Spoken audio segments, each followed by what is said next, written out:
Every time I try to start one of these things, it feels like something is going wrong. So right now, EP, can you hear me?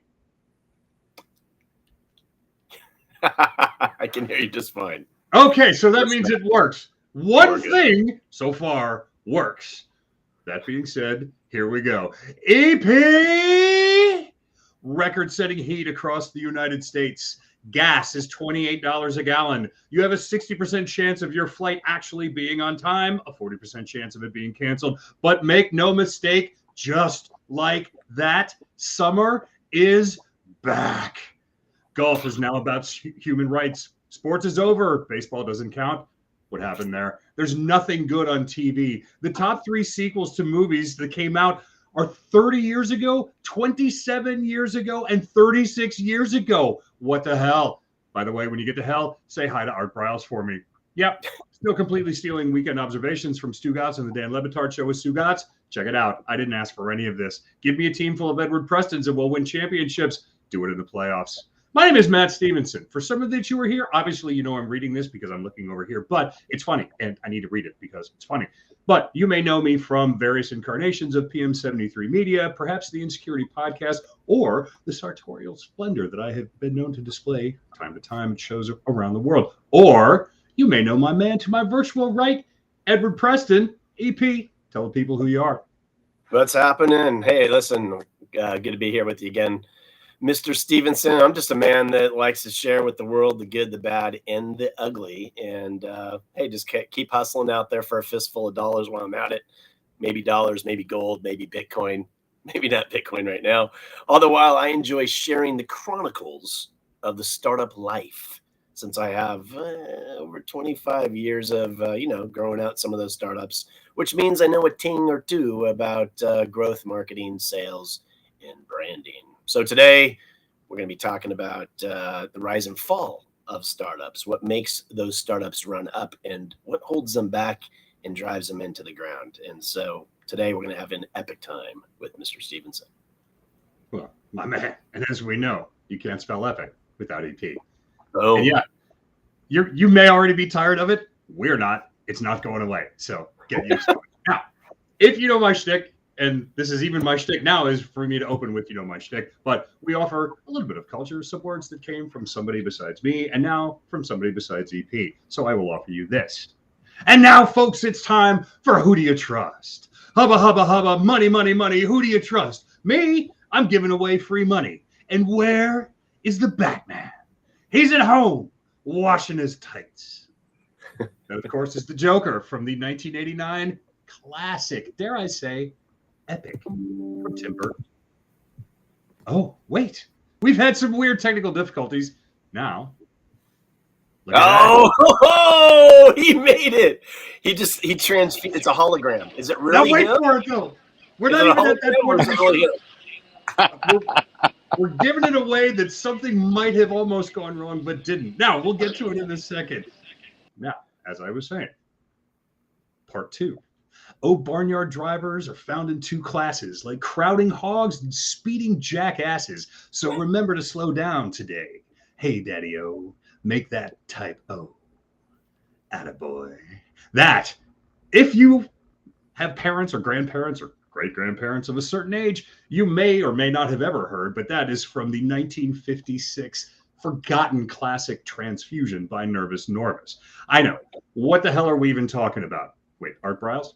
What happened there? Sorry, keep it moving. What we are talking about is trust and speed. But what about moving at the speed of trust? And today, we are stoked to welcome Neal Conlon to PM73 Media on LinkedIn Live.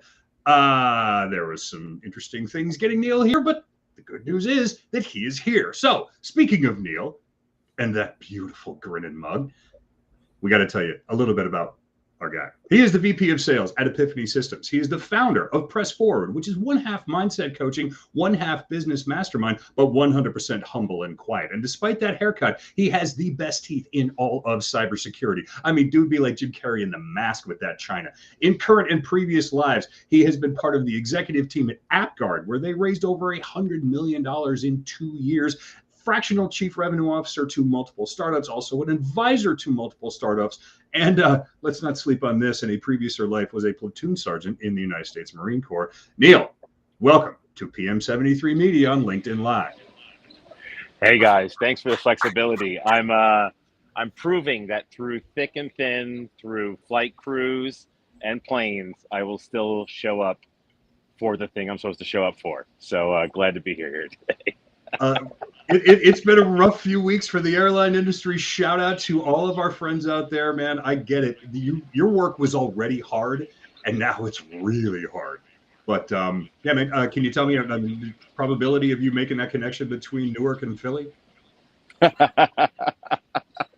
Wait, there's a connection between Newark and Philly? Why would you ever want to go from that place to that place? Right. You could look out the Delta Lounge window of the Newark airport and see Philadelphia, but still we need to fly there. Neal, are you actually in a lounge as we speak, an airport lounge? Yeah, I'm actually in an airport doing the podcast from a airport lounge. Okay, sure. Is this the first time you've ever done that? Doing a podcast live in a lounge? No, definitely not. I've done. Yeah. Gosh darn it, man. Hey, I gotta just say, man, first and foremost, thanks for your service, man. Right out of the gate. Number two, I was thinking about you last night with the beard. I was gonna go. I had to buy a few things at Target, and I'm thinking I gotta buy a bottle of Pert. You know, Neal Peart, the greatest drummer of all times, and I'm thinking of Pert, the shampoo for this guy's beard. Man, it's like, look at this guy's beard. It's like perfection. See how I got those two in together? I love that. I love that, man. I appreciate that. How's the vibe in our audience not born in the 70s, Pert was a legendary shampoo that used to advertise on the shows that we grew up watching, like Charlie's Angels, The Love Boat, and Fantasy Island. And everybody knows Rush. Pert. Don't get me started on Rush. All right. Hey, remember when we were going to talk about things that have to do with the industry? Yes. We'll get there. I don't know. We can talk more about shampoo. Well, I won't, but you guys can. I mean, obviously, the 2 bits of hair that we have going on here. All right, Neal. Man, where do we even start? There's so much cool shit that's been going on. But let's kick back a couple of weeks ago, and I promise this is like the postmortem of the postmortem on RSA. But you were out there in a new position. You have you're relatively new in the spot of VP of Sales at Epiphany Systems. You've occupied these types of positions before, but not with Epiphany. So, your thoughts being there. Spent a little bit of time on the show floor. Obviously, you guys in a startup position, you are talking to all kinds of different people about all kinds of different things. But did you come out of there feeling that there was a next big thing? Because it feels like that used to be at least every other year. It was like, oh man, this is going to be the thing. Your thoughts as you left San Francisco, again, sitting in an airport lounge on a Friday, wondering, what the hell did I just do? Yeah, I love this opening question. So I had 2 feelings that I experienced at this RSA, because the last RSA I was at was the one 2019 before the world shut down. I went into this RSA with this feeling of like, I can't wait to see what the new big thing is. Like, there's got to be the thing I haven't heard of. I was expecting there was going to be a new piece of swag that someone had conjured in the last 2 years. That was going to be the first time somebody had, I don't know, old fashioned in a mason jar that had a company logo on it or something. Right. That was like, biologically responsible, but made out of blockchain and also had an artificial intelligence component to it. Totally. But I walked into RSA and the same silly robot was standing there in the corner with somebody with a joystick trying to impress you that we have a remote controlled joystick that'll turn and wave at you, and 130 booths, and 120 of them said, let us show you how to do attack surface management. I mean, like, even the FBI had the same banner from 3 years ago. I mean, like, that was my first feeling. My second feeling was like, wait, hold on. We can't let that one go by. The fact that you were disappointed in the marketing of the FBI, I do think speaks to a certain level of expectation for RSA. Total. Again, like what a massive, epic missed opportunity.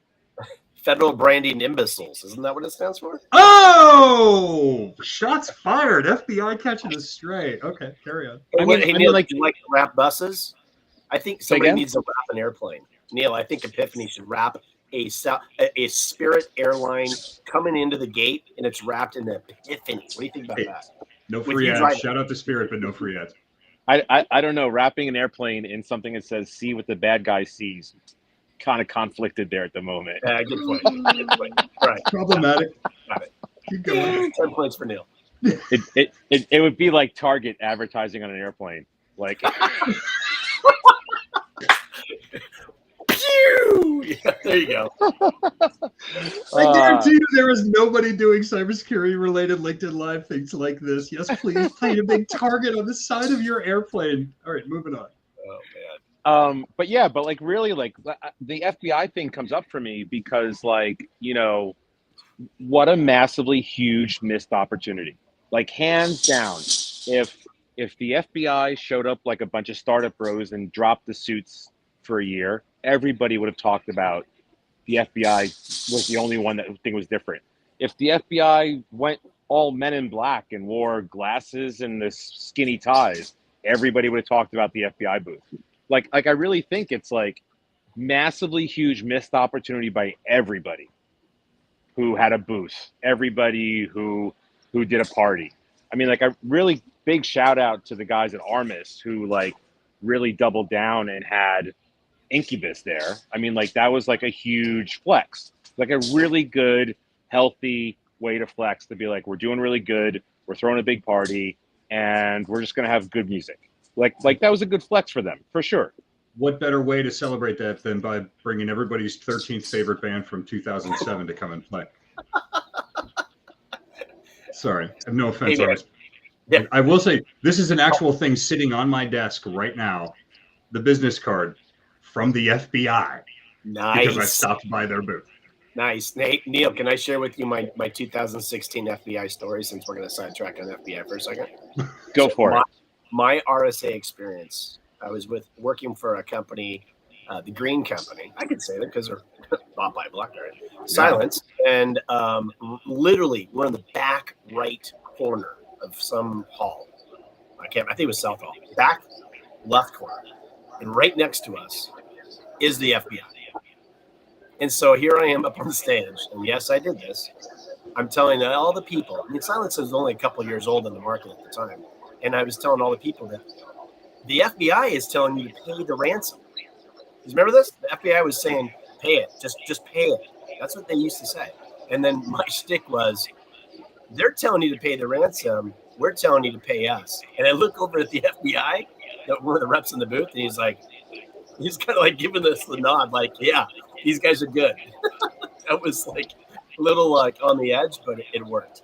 Yeah, and it's, by the way, it's such a great idea for us to come live on, you know, the fourth largest social media platform in the world and talk shit about the FBI. So we appreciate all the good work that you do. Anyway, Neal, we've been cutting you off in the name of comedy. You're trying to actually make some serious points. I promise you have 60 seconds of neither me nor Edward talking. Well, I mean, just to build off of that for a second, it's just like, again, was really surprised that nobody came up with anything new. But I came out of that seeing as the economy is kind of contracting a little bit, people are getting wrapped up in the noise. Like, it really is a great opportunity, not only in the cybersecurity startup space, but it is, I mean, for anybody who's thinking this through and paying attention to it, it's a massive opportunity to think a little bit out of the box, to think about a new marketplace, just a little bit. It's literally going to take like a 2 millimeter shift in thinking to have somebody think of whatever's going to be the next big, huge thing.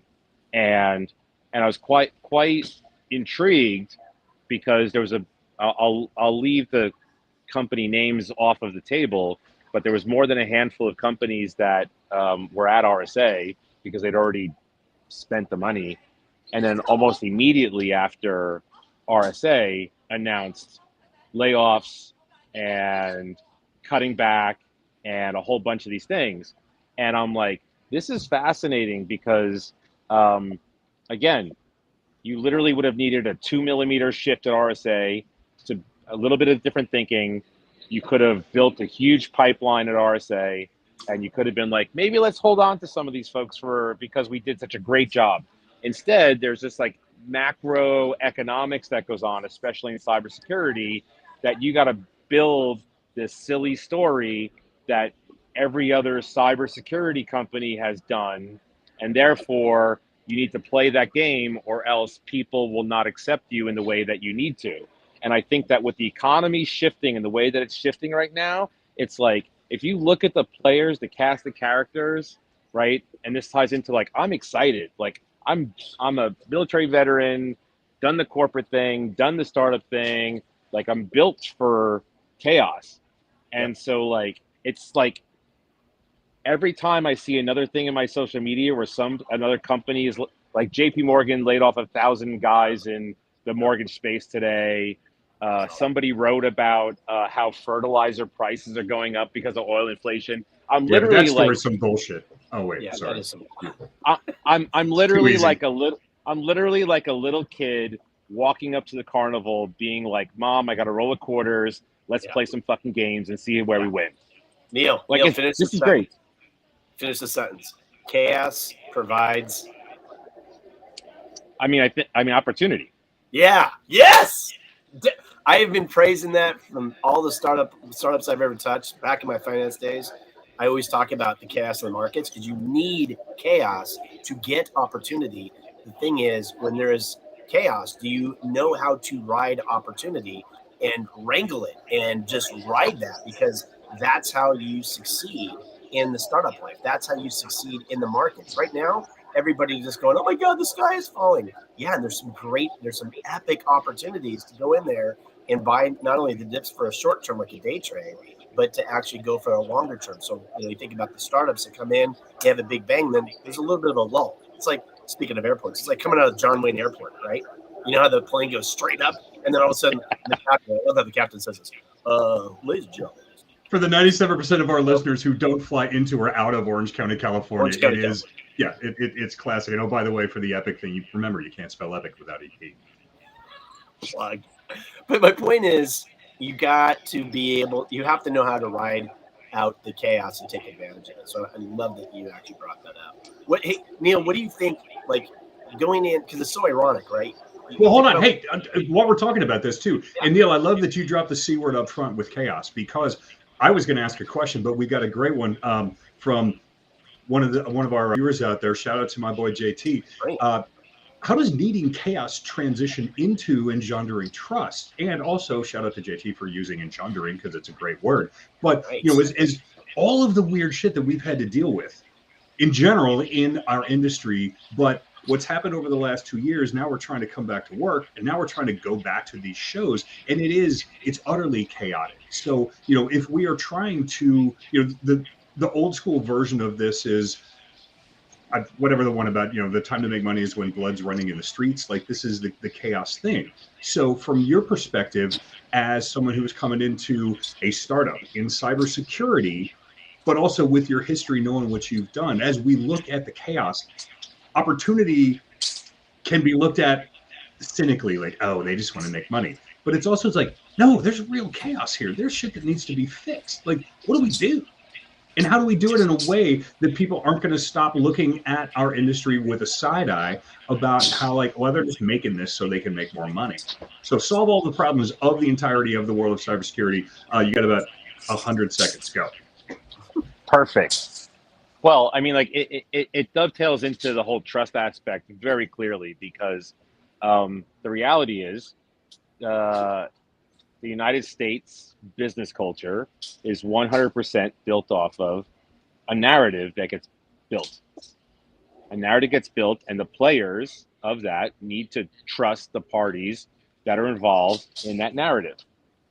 And what we're looking at now is a very interesting thing where a lot of for the past couple of years, a lot of the narratives, even in cybersecurity, you build a widget, you build a product, and you build a narrative that this will complete a thing, will stop a thing, right? And then we built this whole narrative in cybersecurity about zero trust. You can't trust anything, right? Now we're at this kind of transformation of like really understanding what the word trust is and having to bring it back to people. I've become very, very interested and fascinated with we've all seen this, right? You see an influencer online, they've got millions of followers, they look perfect online, and then it turns out the guy's living in a trailer or some weird thing like where you find out the truth. Yeah, not living now, that IG life after all. Right. Now we're at the intersection of like between digital transformation and digital trust, down to trusting teams of people doing the thing they say they're going to do, and companies doing the same thing they were going to do, and not creating a narrative that ultimately they can't hold up to. Right. This is why like personal branding right now. This is why like people like Gary Vaynerchuk and Ryan Stewman, even Grant Cardone, like that guy or hate that guy. They are all doing exactly what they say they're going to do, and they won't even tie it to a logo. They're like, nope, this is me, my company. I do it my way, and I deliver on the thing I said I was going to do, and that's it, nothing else. You can't do that with a bank right now. You like JP Morgan will hire you and be like, yeah, we'll make no promises. You'll make money as long as you do the work. And the minute that we feel a little bit trigger shy, we're going to kick you in the pants and send you home. Well, so that's how. That was, and again, another record for how quickly we went off the rails about the things that we had planned on talking about. But I am going to circle back to something I actually had written down. Who, in your opinion, came out of San Francisco that delivered the steak on the sizzle, if anybody? And it's okay. I mean, it's no free ads, but free ads. We talked last week about some of the great swag and some of the great boots. But do you think that there are companies that are delivering on the promises that they have made? Because we had 2 years of zero. After I feel like there was a stretch of time where you had to be authentic, man. You had to deliver on your promises. And then after a while, I was kind of like, man, can't we all just kick back in our yoga pants and our studio apartments and look cool on Instagram? Like, it's time. We got to show and prove again. Did you feel anybody came out of RSA really doing that? Outside, of course. Or Neal, did you just think that there was too many marketing companies that had an epic fail? They didn't take advantage of really making a humongous impact. You know what I mean? Yeah, no, I love this question. I got to say, I went through a period of my life where I was not a huge fan of anything CrowdStrike did. But I really am impressed with how consistent CrowdStrike has been. They've become so consistent with their message. Their team is consistent. They are very clear in their product roadmap. Like, I really like, even though they're like the big guy in the room, like they're doing all the things they said they were going to do 2 or 3 years ago. I think that's really impressive.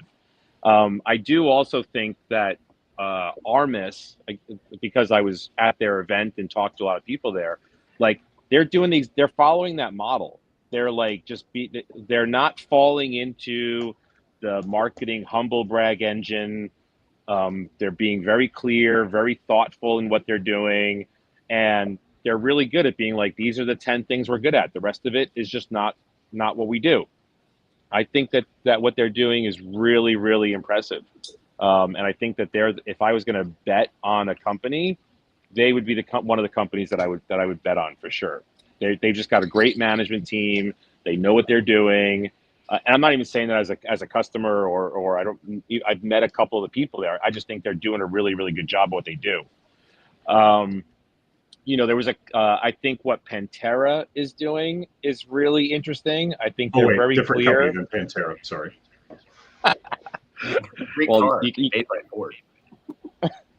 I think they're doing really good stuff. I really like in my final one, I'll say they're kind of an early stager, is I really like the messaging and the company that Horizon AI is building.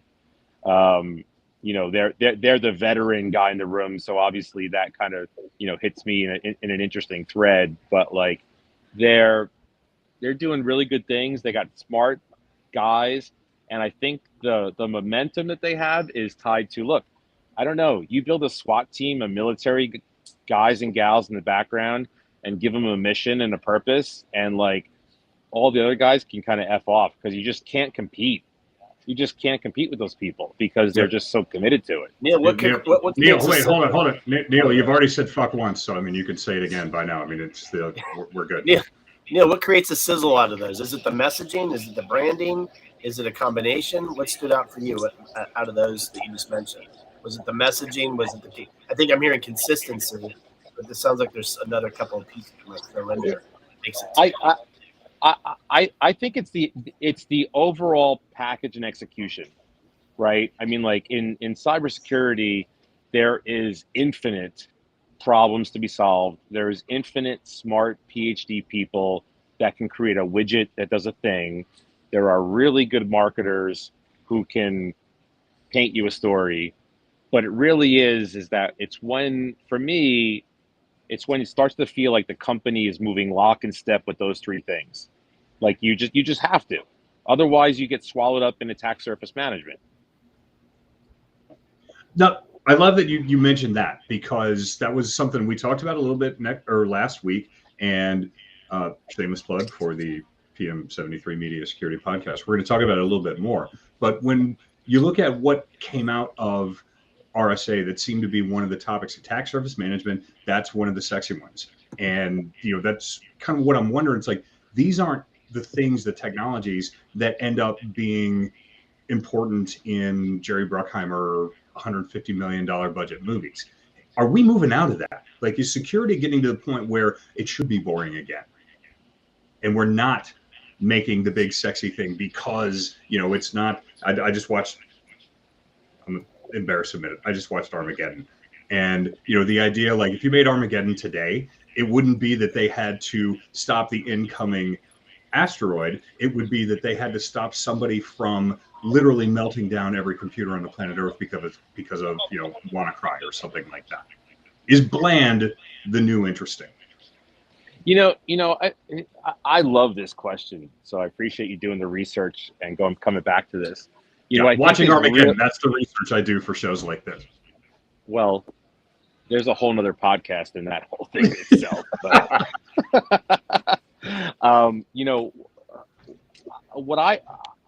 there was this interesting data point I heard a few months ago at Secure Miami that really got me thinking. They were saying that with everything going on in the Ukraine, and I don't remember the actual number, so don't quote me, don't fact check it, but it was like some impressive number of like 30 to 40% of attempted hacks had significantly slowed down in the United States once the Ukraine thing happened. Oh, wow. And they painted kind of one of the pew maps and showed how Russia had significantly seen all of those attacks be pivoted into that direction. Shout out Norse for the pew map. And so, I mean, it's well talked about in the industry that, like, for anybody who knows anything, like, hackers are lazy, right? They want to go to the place of the least resistance. They want to go to the easy spot. And when they see an opportunist moment, they're going to take it. And what I think is valuable about that is, like, I am a huge advocate for, like, let's move away from the Cold War era messaging of it's us against Russia and China in cybersecurity. Let's move away from the fact of it's that we're using words that are like medieval in describing how the bad guy gets in. Because if we're going to really address that, like, whoever started using attack surface management, if you take that into like military disciplines, it's like being on an aircraft carrier and looking at the whole of the ship and seeing where the bad thing's going to happen. Like, it doesn't even make any sense in theory. And I feel like with the manifestation of blockchain and Web3 and all these different things growing and like, it's not a bad evil thing anymore. It's just kind of a matter of fact that there are holes and things are built with good intention that break.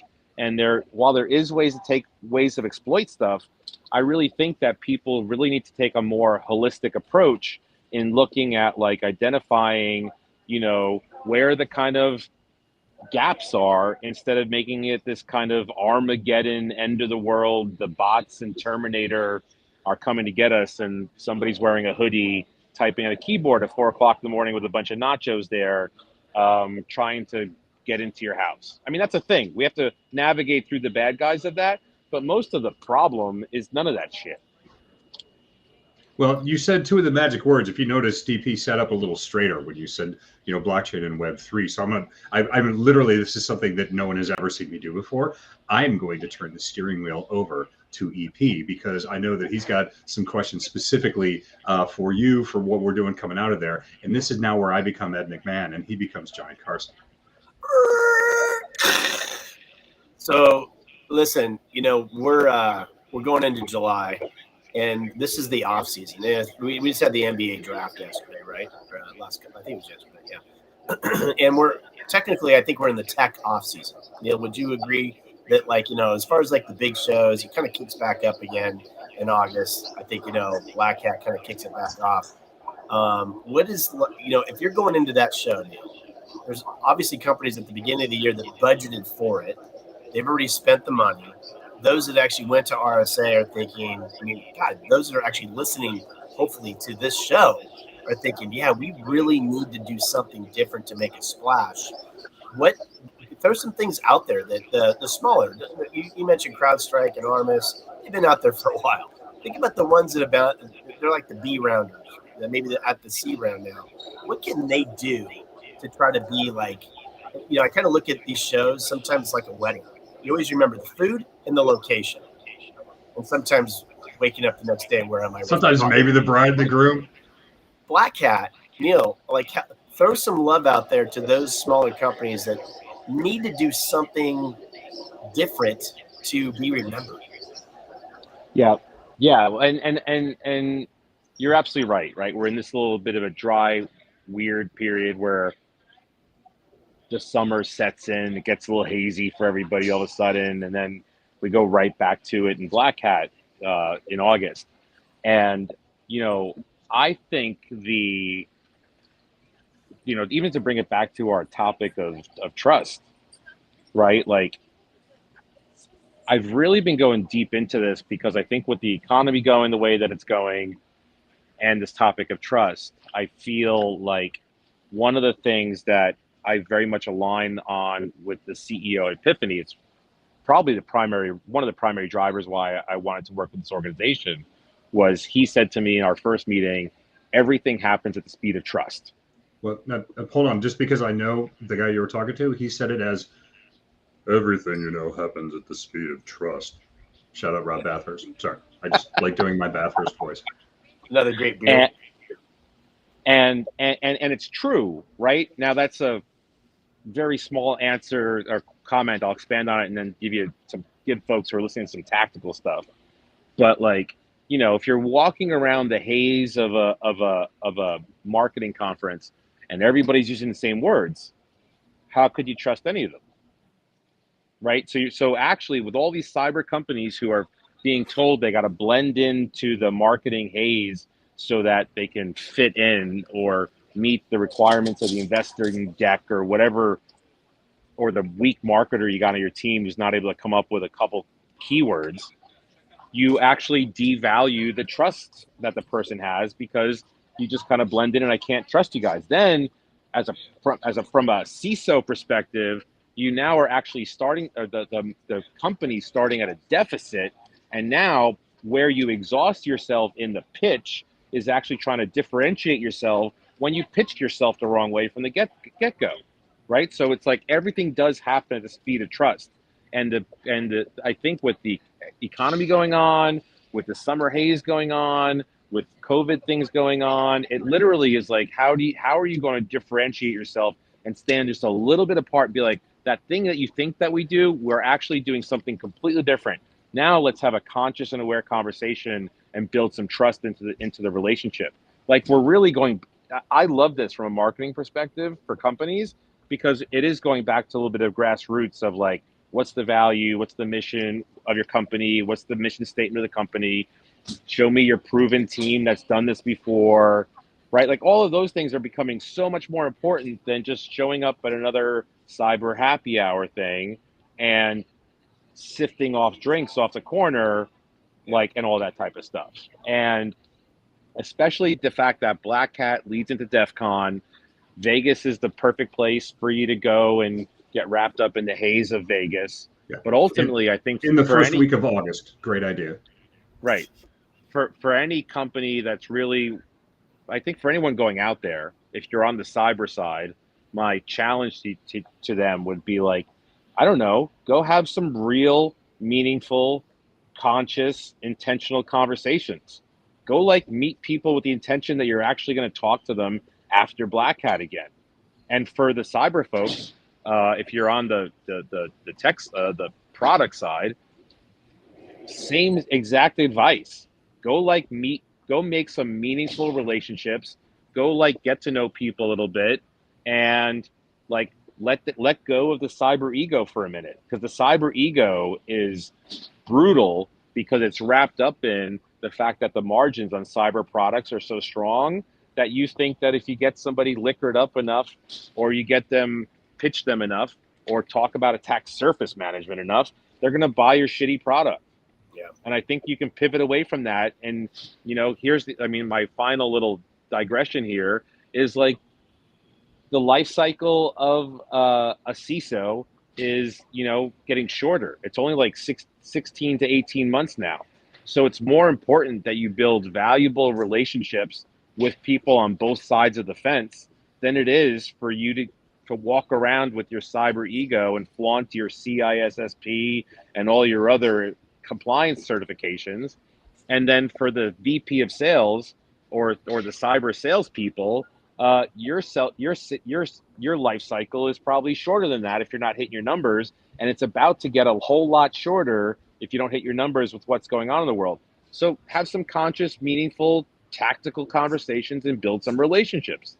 So Neal, talk about Wait, hold on, EP. Wait a minute. I got to steal some time for your segment because we got some great questions coming in from the audience. So yeah, I'm totally stealing from them. That's good. One of them, good stuff. Again, for Jeremy McMillan out there who has dropped some bombs, please, anybody, if you have not scrolled through the comments, please look at what he asked. But I love that he just asked cyber hubris, which is amazing. Dare I say, EP, epic. But also Anna Solomon has a really interesting point. It's like, how do you advise smaller companies to fit in, stand out simultaneously? Because that's the tough thing, right? It's like, especially as a startup, if you're such a unicorn, nobody knows what you do, nobody cares. But if you do the same thing everybody else does, nobody cares either because you're small. So like, how do you navigate that weird spot where you are interesting enough? You're like, nobody wants, I'm not, you know what? I'm going to make fun of Incubus. Really? Incubus? Do you remember the difference? I think we all start to sing a song and we sing all of the 4 songs we remember and thinking they were the same song. Or maybe one. Yeah. But like, what do you do in order to be the ones like, well, wait a minute, Epiphany Systems, those guys, yes, I'm totally giving you the shameless plug here. It's like, how do you make what you do interesting enough, but also relatable to what people already understand? Yeah. So do you love that question? I've asked some great questions today, by the way.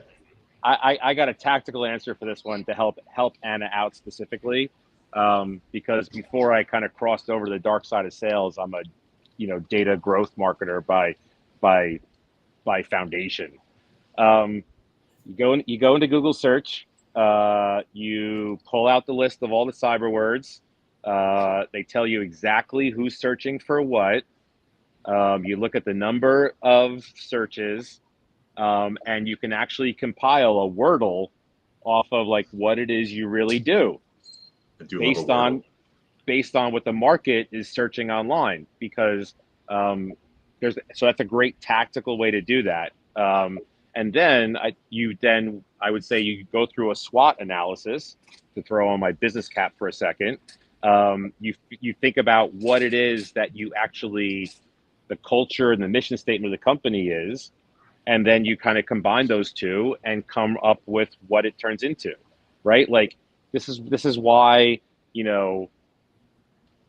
Harley Davidson and Uber and Peloton, right? There's a huge difference. Harley Davidson has a value and belief system tied to their customer, and it's timeless. Like no matter what happens, their customers, you could sell a Ducati or a Kawasaki for $10,000 less, and they'd be like, go F yourself, right? Like, but Uber has to constantly, even in today's market, give away free rides, discounts, and points, because in a moment, because their brand and what they do is transactional and not that important, they could lose a customer in a heartbeat.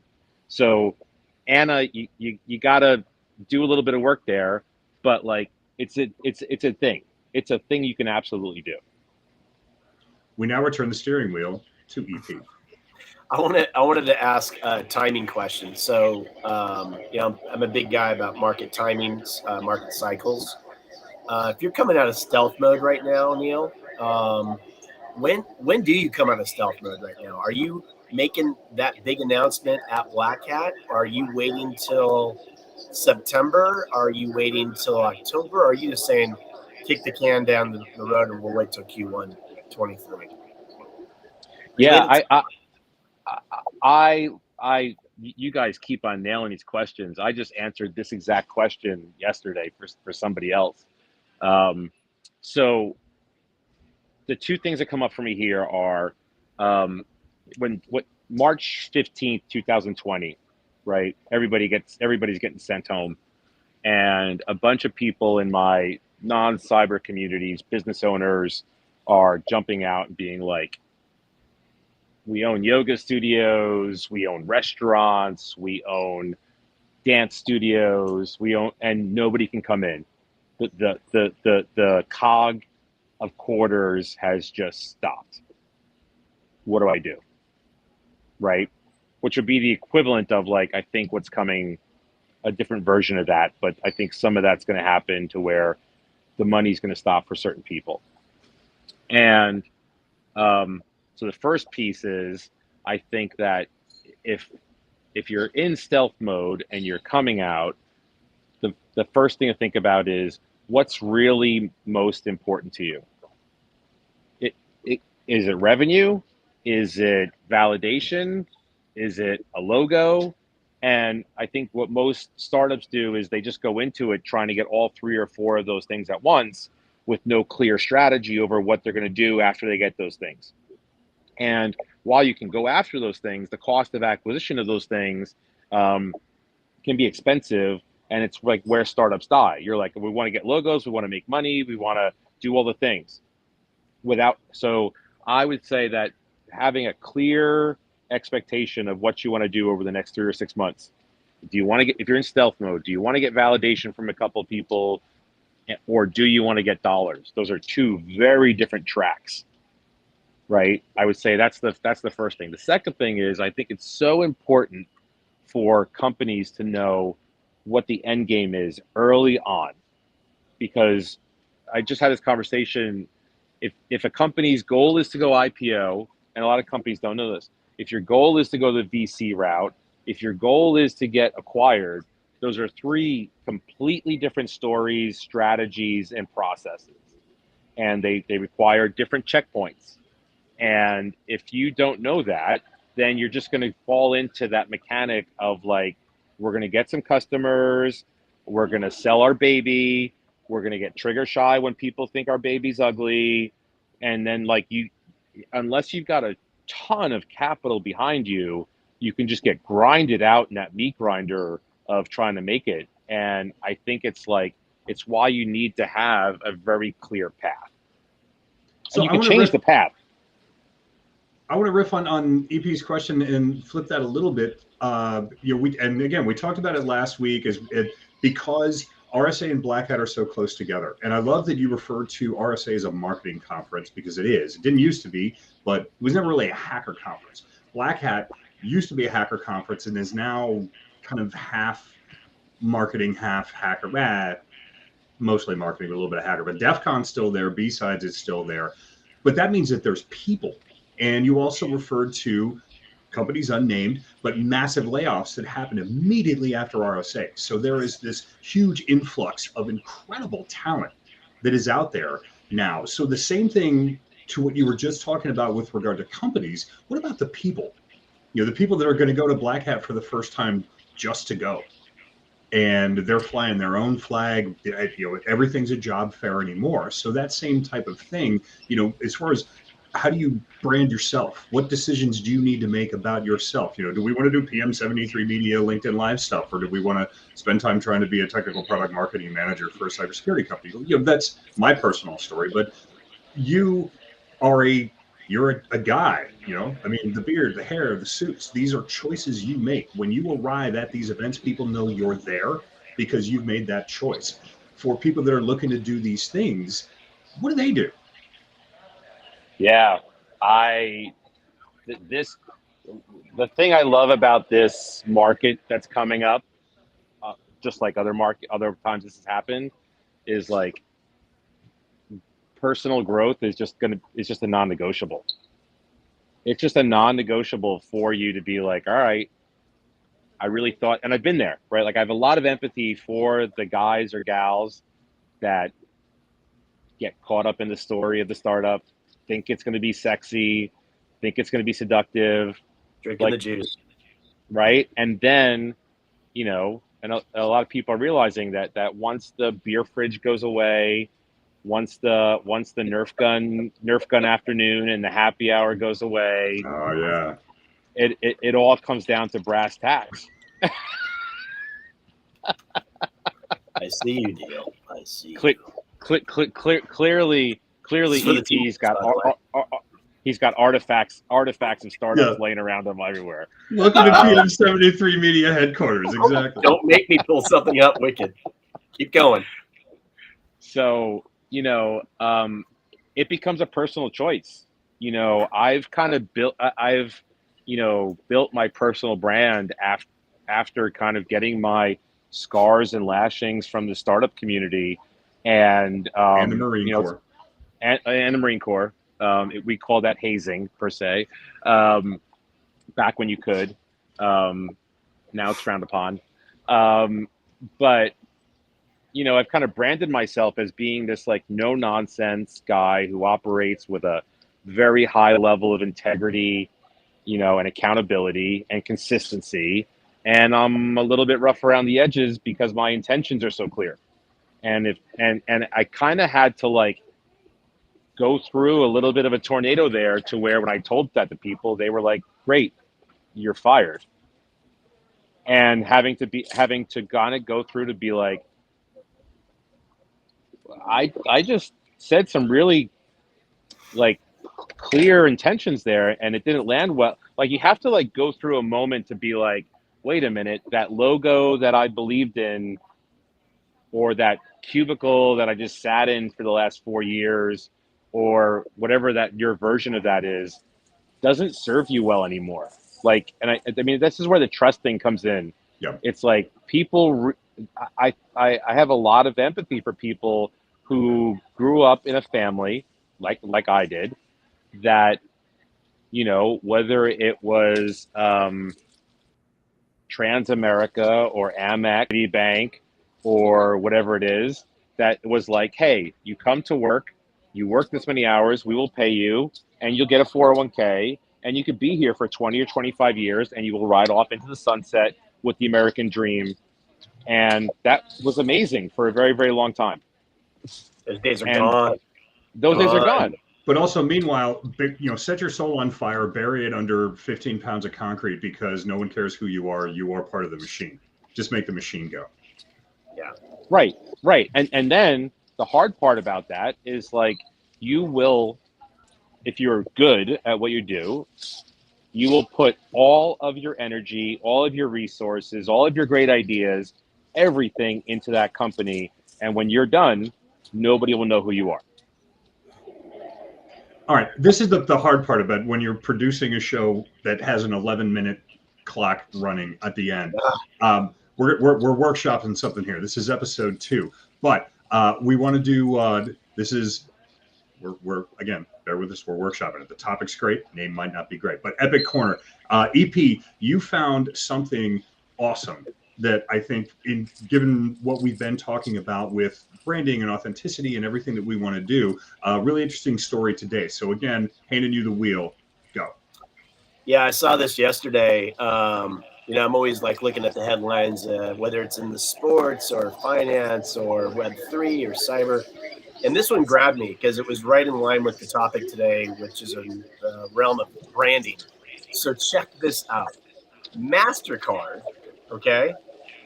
MasterCard, who has brought us that famous tagline of priceless, they have the new trend in branding right now is going out and creating your own playlist. Like major brands creating a playlist on Spotify. So what is MasterCard's playlist called? Priceless. And they got 10 really good artists together to put together 10 really good songs. And you guys should go all check it out because I think more and more companies are going to be doing this. So I thought for fun, it'd be fun to like, okay, Neal, this is going around the corner. American Express, you mentioned Amex earlier. What's their playlist going to be called? Amex. Ooh. Can't leave home without it. Come on, man. Oh, okay. Okay. Right? We're but all the one dating that I ourselves. think of, so I'll give this one to Matt. Matt, Visa. No, here's the thing. Like this, the rest of this story, it literally stole my soul because it's not that they created a playlist. It's that they hired artists to make songs using their sonic cue from their commercials. Epic. Yeah. Is it epic or is it awful?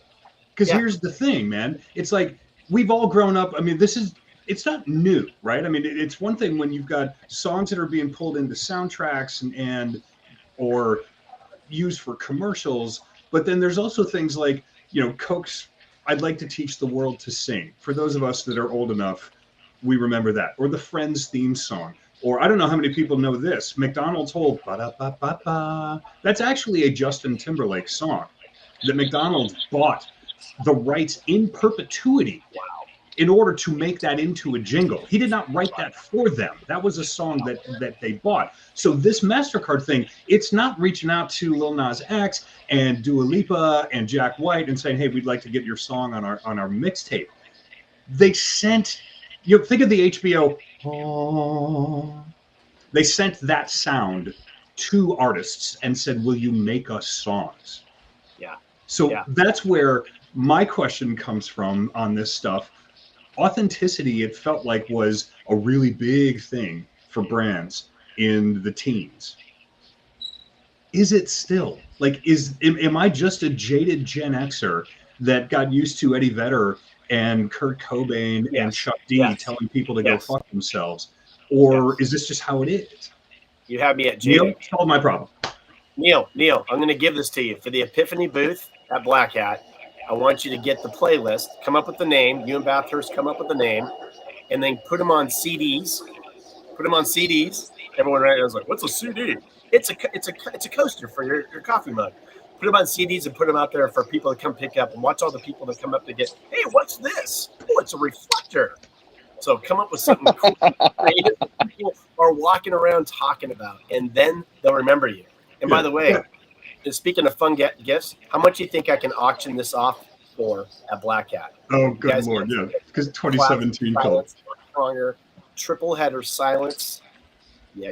I'm gonna try to auction it off for more than $1,000 at Black Hat. Also, a huge shout out to Jeremy on asking the question, is this a John Cusack cameo opportunity? Anyway, Neal, you got 3 minutes. Fix my problem. Do I just have no soul or do I have too much soul when we look at things like what MasterCard is doing and other brands are going to be stealing this type of thing? I think if you look at the surface layer, I think you have too much soul. And then if you go deeper than that, maybe you have no soul. Yeah, but, there you go. That's the one most people say. So I think, though, this is a great last topic to talk about because this is exactly what we started talking about. MasterCard, which is on the lower end of the credit card companies, is getting creative. And here's another thing that I know for a fact. You can retarget people off of Spotify lists. So if they trigger you and go after either side of your soul, Matt, and then you're like, well, let me go listen to it or download it or click on it for 2 seconds. Don't be surprised when you're getting a MasterCard ad somehow in the next couple of weeks and being it's a customer acquisition strategy, right? At the end of the day, like, I think the reason, what's interesting is, as a guy who's never been to business school and had to learn all this business stuff my own way through my own trial and error, there was a time when the business schools models and formulas just worked over and over again. What's the cost of acquisition for a person? How do I retain a customer? What's lifetime value? What's the ACV? And those other acronyms that I had to learn by nodding my head in meetings, then Googling them at 2 o'clock in the morning. Much like our audience. Now, right, somebody went, this is how we're going to take these terms, and then we're going to get scrappy. Like, unfortunately, the bigger problem to wrap up in, and this is why everything happening at the speed of trust is so much more important to me. There is weak companies out there like MasterCard who are like, hey, how can we trigger a bunch of people and get customers out of it? Wow. Lots to unpack right there. One, you just called MasterCard weak, which is amazing. Remember to point all of that at I am Neal Conlon across all of the social medias, not at PM73 Media. Been a music guy my whole life. You can tell who's not on our client list by the way I talk. Right. So. Neal, before we let you go. Well, hold on. We got 4 minutes. What's the drink strategy pre-flight? Oh, good question. Oh, I'm a big hydration guy. Drink as much water as possible before the flight. So, yeah, as long as it's frozen and surrounded by vodka, that's usually my strategy as well. Well, as long it may change if I was on a red eye. Fair point. All right, shameless plugs. Neal, you just said at the speed of trust, which I think we talked about in the opening 7 minutes and maybe the closing 45 seconds. And then there was a lot of weird nonsense in between. But you got a lot of fingers in a lot of pies, and not just in the technology world. So what's going on the rest of your life? Point people where they could find you, because you got a lot of cool shit happening. Yeah, I mean, for the cyber folks, right? I'm at Epiphany Systems, which is a amazing risk hunting platform. And I also run an online community of entrepreneurs and business owners and people who just really want to do some conscious, no BS, accountability and consistency work. We run a weekly program, and then we also run in-person retreats every 8 weeks. We might touch upon plant medicine from time to time because the whole world of plant medicine renaissance is going on. So we have facilitators who specialize in everything from psilocybin to DMT. I was going to say, Google it. So, and then all my social media channels are I am Neal Conlon. I think that's all of them. So I'm pretty much out there. And he is Neal Conlon. Make no mistake. Neal, you are a baller. Man, you are. I don't say that to many. You are a baller. I love it. Love what you're doing, man. EP, what's happening your way? Everybody out there, what's happening in my world? I got a big announcement coming up next week. I've been kind of in this little hiatus, having a lot of fun, putting some events together. But yeah, I got an announcement next week, and working on production right now for Epic Starts with EP. Having a lot of fun with Matt. Matt and I think Matt and I doing our own thing separately. There's a lot of magic there, but a whole lot more magic with us together. And Neal, thanks for coming on the show. But everybody out there can find me just about every platform. Epic Starts with EP. Drop the width for Twitter. Epic Starts EP. Yeah, man. Well, I can't wait till the next one. Neal, we got to have you back because there's a lot more that I have to ask you. Yeah, we've had requests both in the comments, and I've gotten some DMs also saying, like, dude, you got to get this guy back. So yeah, trust when Neal is available, and whether he's in an airport, on an airplane, or a helicarrier, or a hydroplane, like who knows? We'll just yeah, we definitely got to do that. All right. All of that being said, thank you again for joining us on PM73 Media. We got a lot of really cool things coming up. We are on a sprint between RSA and Black Hat. It's never been this close together before. The original plan was to do this every Friday. You know what? We may have to do it more than that. So if you want to do that, hit us up. You know how to find EP. You know how to find me, whether it's LinkedIn or Twitter. My name is Matt Stevenson. Obviously, you can find me at PacMatt73 personally across the Twitter, the Instagram, and the LinkedIn. Sadly, I'm just not a TikTok guy, but Okay, have fun. Also, look for us at PM73 Media out here on LinkedIn and across the rest of the place. We're going to be doing these things both as LinkedIn live events and podcasts. They're going to be different, but we're also probably, you know what, I'm going to cheat. I'm going to rip the audio from this. I'm going to drop bonus episodes on the podcast, but we're going to be doing some additional, think of it as the director's cut or the director's commentary and that sort of thing. So lots of cool shit going on out there. Just anywhere you get your podcast, Apple, Spotify, Ghana, all of that good stuff. All we ask is you subscribe, rate, and review. Neal, we never even asked, where are you going? I'm headed to an Ironman in Idaho. Because of course you are. Awesome, of course. Nice. And, Nice. and you'll be doing it wearing shoes that you actually have like hand woven out of the remnants of the ayahuasca plants from one of the retreats from earlier. We're taking a mud bath. Yeah, it'll be amazing. All All right, right, guys, this has been it's great. Friday. I appreciate it. It's Put 'em up, summer. Neal. Put it up. Put it up, Matt. Let's go. Here we go. Exactly. It's Friday. It's hot. It's summer. Why are you even still here? Because we're a minute past the hour. We will see everybody next week.